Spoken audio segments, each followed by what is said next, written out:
नमस्कार सबगोटे के स्वागत है मिथिला फूड में। हम संचिता कर्ण आई हम मिथिला अंचल के विशेष परिकार पावन तिहार हो या सनेश के रूप में हो पहिल रोजाई में आवा वाला खजुरिया के रेसिपी शेयर कर जा रहल छी। मिथिला अंचल के खजुरिया घर घर में स्वाद मात्रे नहीं बल्कि सांस्कृतिक प्रेम और अपनत्व के स्वाद बरसावत अछि। रेसिपी स्टार्ट करने से पहले यदि ये चैनल पर नया छी चैनल के अखन तक सब्सक्राइब नहीं केने छी तो चैनल के सब्सक्राइब कर ले। देखला के बाद रेसिपी निक लागत तो वीडियो के लाइक करब, अपन साथी सब में सेहो रेसिपी के शेयर करब। चलू तो आप बेसी देरी नहीं करत रेसिपी स्टार्ट कर ले छी। सबसे पहले तो खजुरिया बनावे के लिए तो हम ल लेलू हाँ मैदा। एठन हम मैदा 1.5 किलो लेलू हाँ। चाहू तो में सूजी भी मिक्स कर सके छी, तो हम सूजी मिक्स नहीं के लिए। खजुरिया में देव के लिए तो हम किछ ड्राई फ्रूट सब सेहो ल लेने छी। एहि सब के हम पीस ले लिया, कनी मोटे पीसने छी। आब के हम मैदा में राख लेलू हाँ। ते के बाद में हम एकटा बाटी से 2.5 बाटी राख लेलू हाँ चीनी। यदि ग्राम में देखल जाए तो हम 400 ग्राम के लगभग चीनी रखलू हाँ।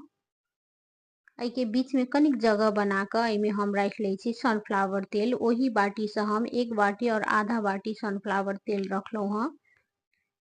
सनफ्लावर तेल के जगह एत घी भी राख सके छी। एत हम सनफ्लावर तेल राख कर सब के निक जका से मिक्स कर ले छी। एना क सनफ्लावर तेल राख कर निक जका से मिक्स केला से खजुरिया बहुत ही सॉफ्ट और क्रिस्पी बने छे आ फूले छे एकदम निक जका से। आई हार्ड नहीं होय छे। खजुरिया में खास्ता निक जका से भेले कि नहीं भेले उ चेक करे के लेल एना क मुट्ठी बांध के चेक कर सके छी। यदि आसानी से मुट्ठी बना रहल छे तो परफेक्ट छे।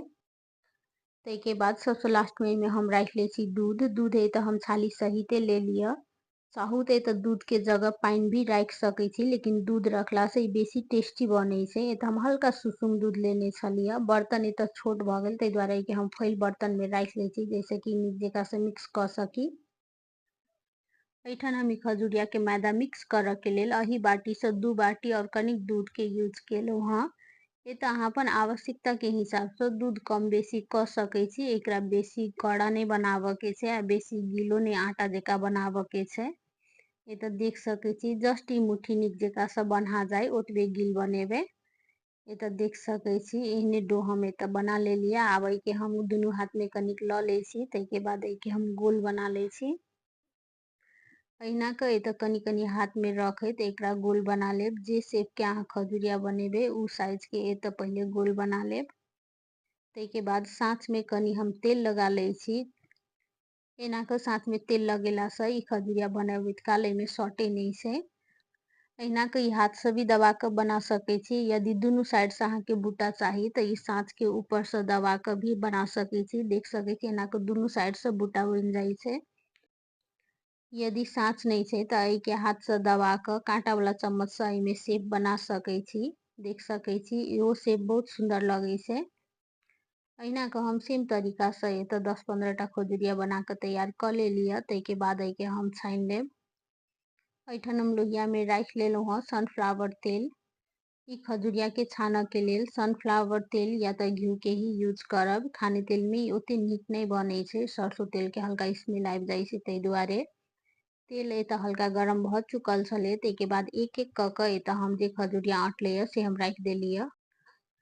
7 से 8 मिनट के बाद आई के हम पलटा ले छी। देख सके छी एकर हल्का कलर चेंज भ गेल छे। अब हम दूसरो साइड से आई के गोल्डन ब्राउन होबे तक पाक देब। एत हम गैस के फ्लेम एकदम मीडियम लो राखब।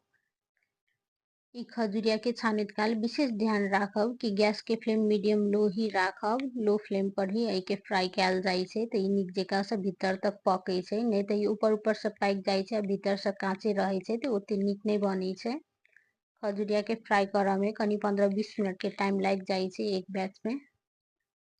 एत ई खजुरिया सब दोनों साइड से एकदम निक जका से एक नाश से पाक गेलिए। ते के बाद आई के हम निकाल लेलिए एकटा टिश्यू के ऊपर।